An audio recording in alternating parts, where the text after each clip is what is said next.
نحمده ونصلي على رسوله الكريم اما بعد فاعوذ باللہ من الشیطان الرجیم بسم اللہ الرحمن الرحیم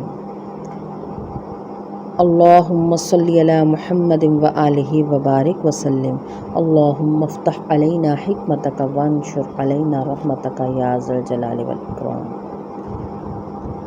حاضرین محفل السلام علیکم ورحمۃ اللہ وبرکاتہ۔ معزز سامعات، آج ہم سورہ نساء کی آیت نمبر 19 کی قرأت، ترجمہ اور تفسیر پڑھیں گے۔ اعوذ باللہ من الشیطان الرجیم، بسم اللہ الرحمن الرحیم۔ یا ایہا الذین آمنوا لا یحل لکم ان ترثوا النساء کرہا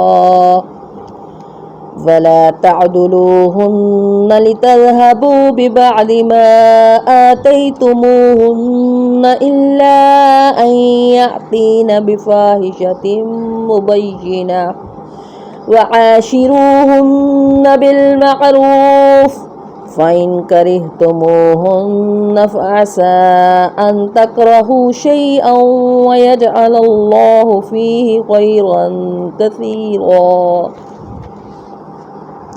ترجمہ کنز العرفان۔ اے ایمان والو، تمہارے لیے حلال نہیں کہ تم زبردستی عورتوں کے وارث بن جاؤ، اور عورتوں کو اس نیت سے روکو نہیں کہ جو مہر تم نے انہیں دیا تھا اس میں سے کچھ لے لو، سوائے اس صورت کی کہ وہ کھلی بے حیائی کا ارتکاب کریں، اور ان کے ساتھ اچھے طریقے سے گزر بسر کرو۔ پھر اگر تمہیں وہ ناپسند ہو تو ہو سکتا ہے کہ کوئی چیز تمہیں ناپسند ہو، اور اللہ اس میں بہت بھلائی رکھتے۔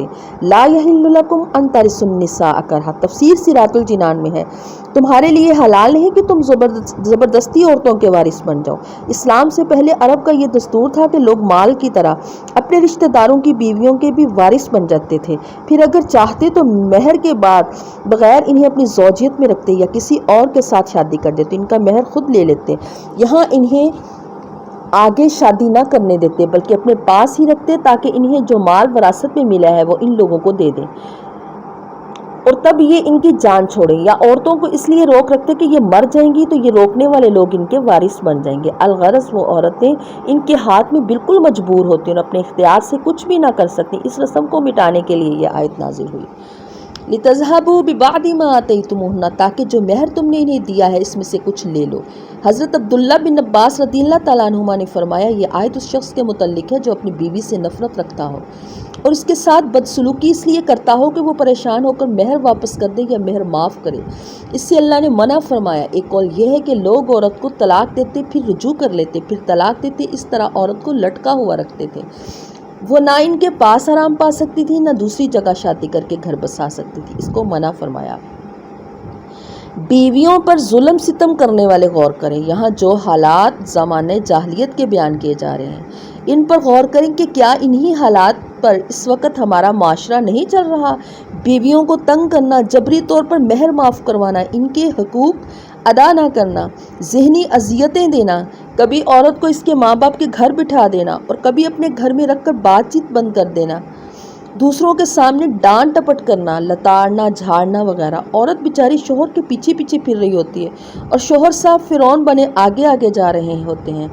عورت کے گھر والوں سے صراحتاً یا بیوی کے ذریعے نت نئے مطالبے کیے جاتے ہیں، کبھی کچھ دلانے اور کبھی کچھ دلانے کا۔ الغرض ظلم و ستم کی وہ کون سی صورت ہے جو ہمارے گھروں میں نہیں پائی جا رہی؟ اللہ عز و جل کرے کہ قرآن کی یہ آیتیں ان لوگوں کو سمجھ آ جائیں اور وہ اپنی اس بری روش سے باز آ جائیں۔ نیز ان آیات کی روشنی میں وہ لوگ بھی کچھ غور کریں جو اسلام سے شرمندہ سے رہتے ہیں اور ڈھکے چھپے الفاظ میں کہتے ہیں کہ اسلام میں عورتوں پر بہت سختیاں ہیں۔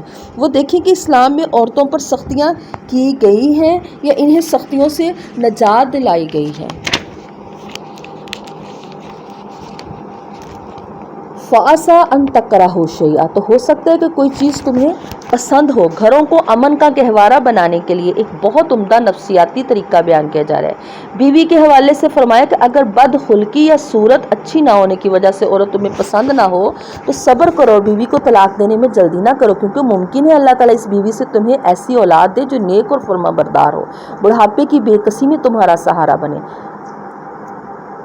یہ طریقہ صرف میاں بیوی کے تعلقات میں نہیں بلکہ زندگی کے ہزاروں معاملات میں کام آتا ہے۔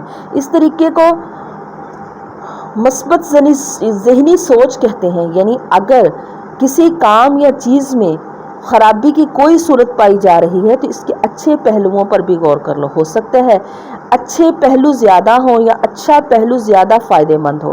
مثلا کسی کی بیوی بدصورت ہے لیکن اسی سے آدمی کو نیک اولاد حاصل ہے، یہاں اگر بدصورتی کو گوارا کر لے تو اس کی زندگی امن سے گزرے گی، لیکن اگر طلاق دے دے تو نتیجہ یہ نکلے گا کہ بیوی تو چھوٹ ہی جائے گی لیکن اس کے ساتھ بچے بھی چھوٹ جائیں گے، اور ساری زندگی ایسی تلخیوں، ذہنی اذیتوں، اولاد کے حصول کی جنگ اور حقوق کی لڑائی میں گزرے گی کہ 14 طبق روشن ہو جائیں گے۔ یوں ہی کسی آدمی کو ادارے میں رکھا ہوا ہے جو کسی وجہ سے ناپسند ہے لیکن اسی کی وجہ سے نظام بہت عمدہ چل رہا ہے، اب اس آدمی کو رکھنا اگرچہ پسند نہیں لیکن صرف ناپسندیدگی کی وجہ سے اسے نکال دینا پورے نظام کو تباہ کر دے گا، تو ایسی جگہ فوائد پر نظر رکھتے ہوئے اسے برداشت کر لینا ہی بہتر ہے۔